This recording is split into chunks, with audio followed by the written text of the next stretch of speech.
Module 23, The Classroom Climate and Socio-Emotional Learning, or SEL. So, hi everyone, I am Mary Joy Iragudo, a second year Bachelor of Elementary Education student, and I am the reporter for this module. So, now, without further ado, let us now proceed to the discussion. So, classroom climate is a classroom environment, the social climate, the emotional and the physical aspects of the classroom. It's the idea that teachers influence student growth and behavior. The student's behavior affects peer interaction. The responsibility of influencing these behaviors is placed with the instructor. So, the way the instructor organizes the classroom should lead to a positive environment rather than a destructive and or an environment that is conducive to learning. So, learning starts from home but expanded in the four wall classroom. So, we all know that quote. So, we most spend our days there, and that will give enough an influence to all of us. Behavior, responsibilities, and personality. So it is very important to build a positive classroom climate because it will definitely affect the learning of the students.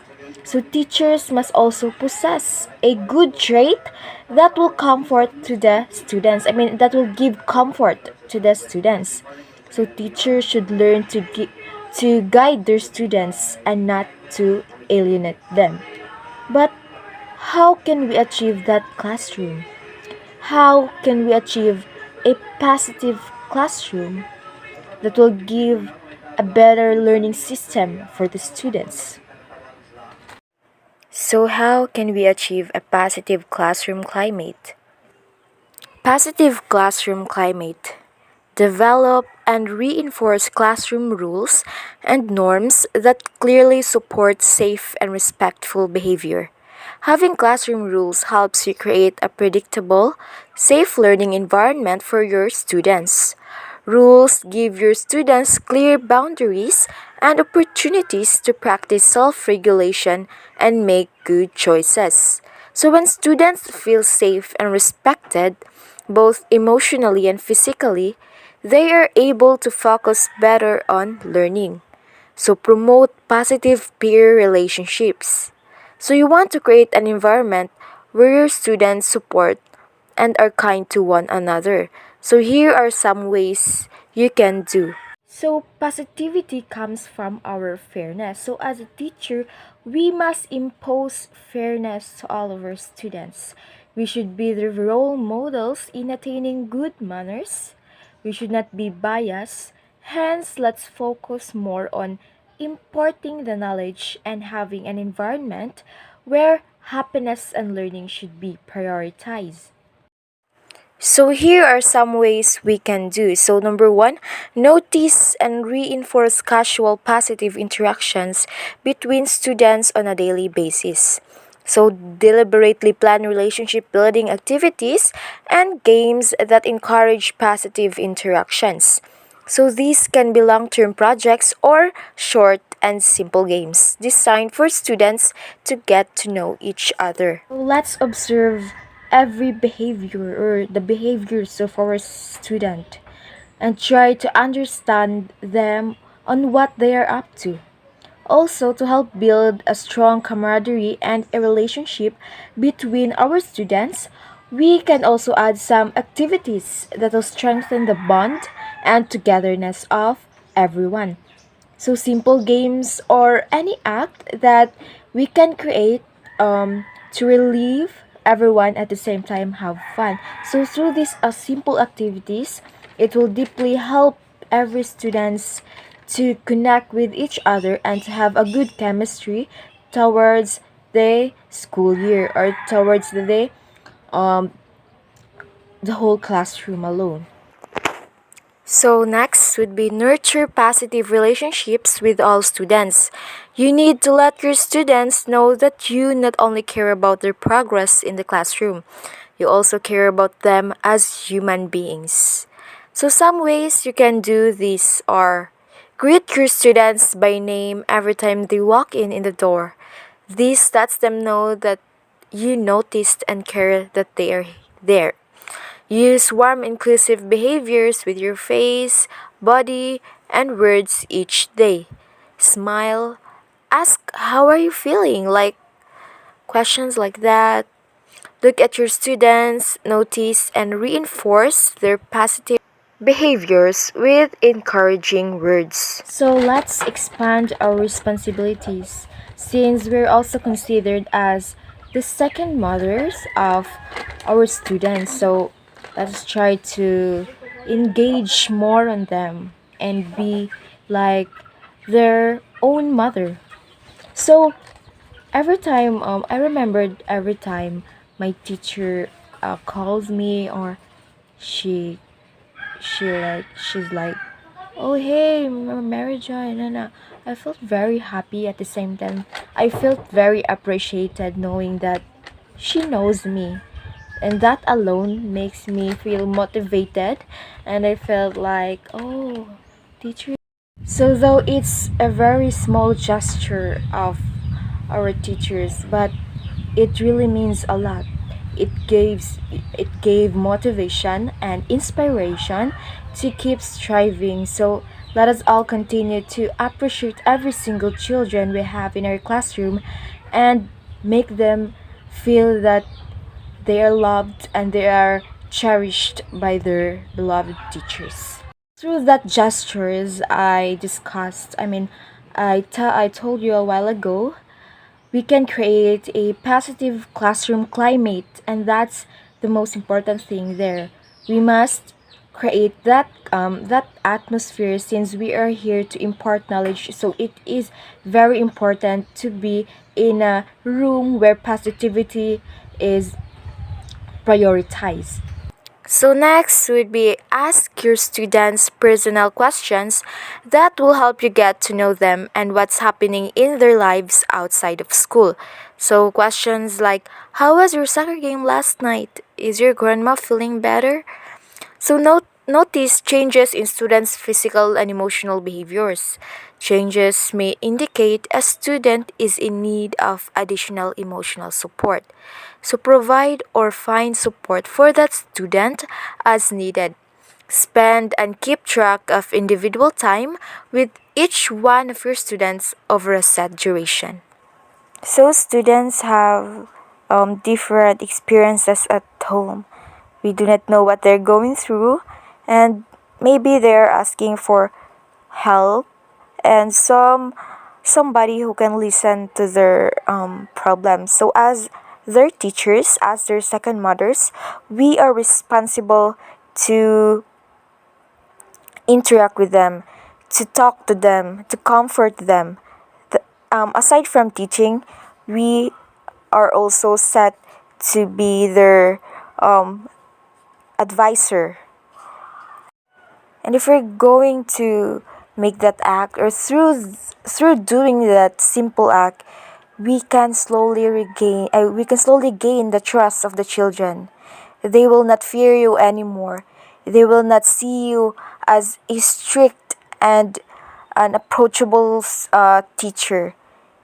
They will see you as their friend, as their um, advisor, and someone who they can rely with anytime. Gaining their trust will lead to a positive classroom climate. And having a positive classroom climate will lead to a better learning system, a better imparting of knowledge to the younger ones. So it's like a process, a step by step process that we must do. There's so much we can do as teachers. We have just to open our arms, we need to expand our wings, and we need to impart the knowledge to the younger ones. Hope, so I hope that that would clear out the topic about positive classroom climate. So now let us proceed to the next topic, and that would be social emotional So now let us proceed to the second topic, which is the social emotional learning.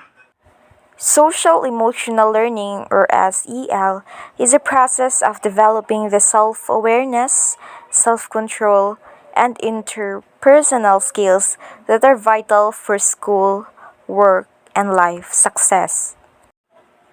To fully understand social emotional learning, it's useful to begin with a clear definition.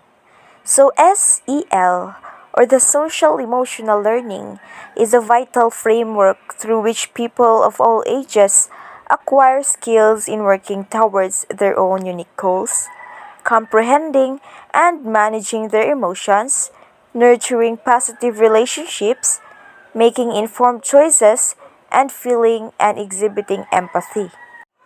Learning SEL provides students and young people with the abilities required to succeed in life, both within their school and beyond. So, people with strong social emotional skills are better able to cope with everyday challenges and benefit academically, professionally, and socially. So, from effective problem solving to self discipline, from impulse control to emotion management, and more. As EL provides a foundation for positive, long term effects on kids, adults, and communities. So children thrive, schools win, workplaces benefit, society strengthens, all due to social emotional learning. So there are five main SEL areas.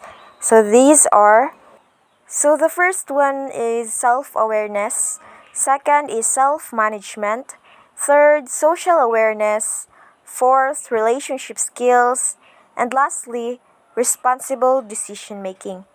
So in the next slides, we will able to know what these main areas are and its examples. So let us first discuss about self-awareness.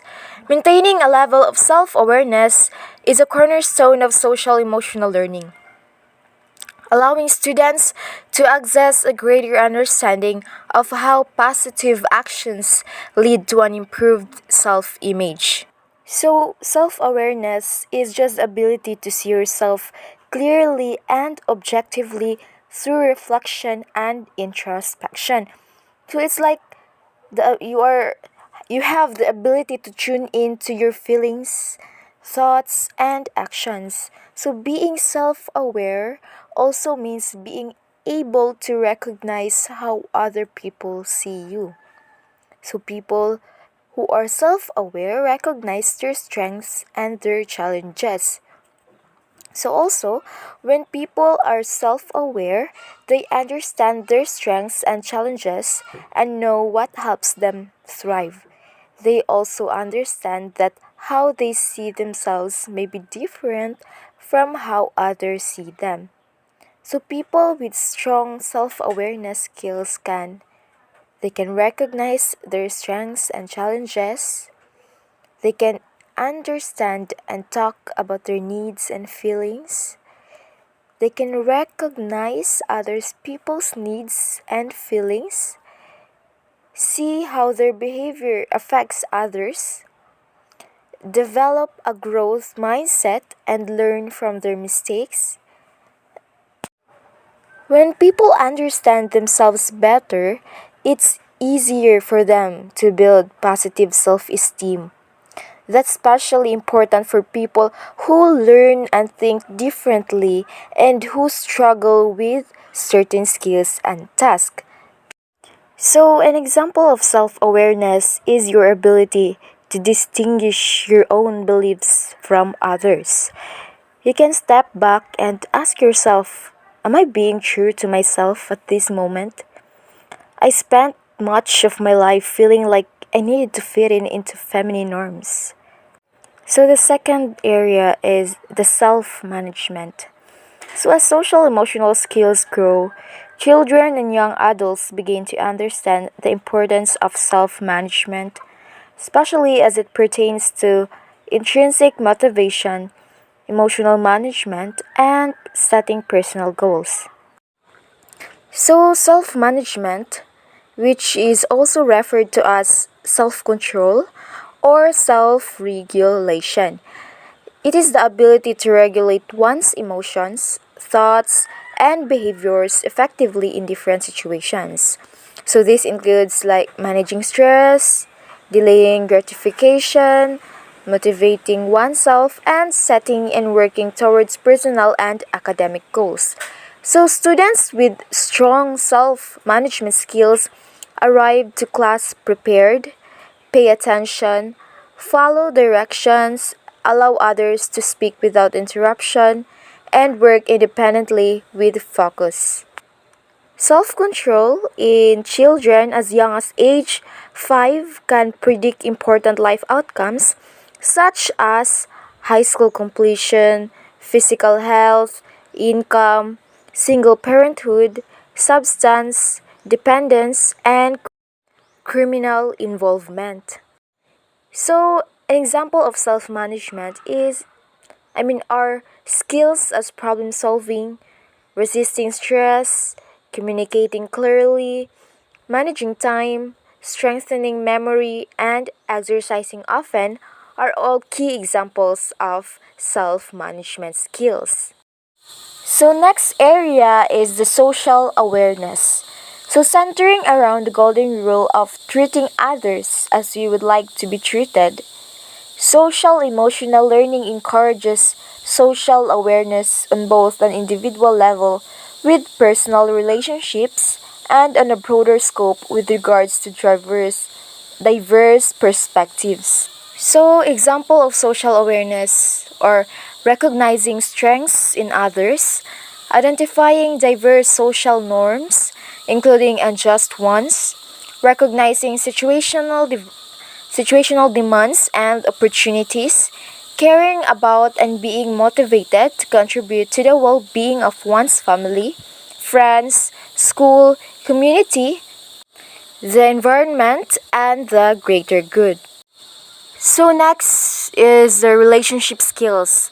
So, SEL skills empower students to develop relationships by providing strategies for conflict resolution and teaching that an awareness of the other person's needs is integral to building positive relationships. And the last is the responsible decision making. So students are taught that making certain decisions can impact them in every facet of their lives, social, emotional, physical, and intellectual, and how to make positive decisions for positive growth and change. So on the screen, there is a representation of the social emotional learning area. So as what we have discussed earlier, first is the self-awareness, second, self-management, third, social awareness, fourth, relationship skills, fifth, responsible decision making, and lastly, future self. So, why is SEL or the social emotional learning important? So, social and emotional learning provides a positive foundation upon which students can learn about themselves and others in a safe, nurturing school environment, as well as explicitly tackling subjects such as diversity, self image, and responsibility. These skills can be transferred to other SEL lessons and activities by teachers and students alike. So, social and emotional learning also doesn't end in the classroom. Life skills can help students pursue further and higher education, achieving career goals, and developing better relationships with family and friends. By centralizing the happiness and well being of students, social emotional learning offers an approach to education that values their autonomy and gives students from all the backgrounds the opportunity to create a positive habits, allowing them to grow into healthy and fulfilled adults. So I guess that would wrap up my report about positive classroom climate and the SEL or social emotional learning. So, thank you so much for listening, and I hope you have learned something on my report. Thank you. God bless.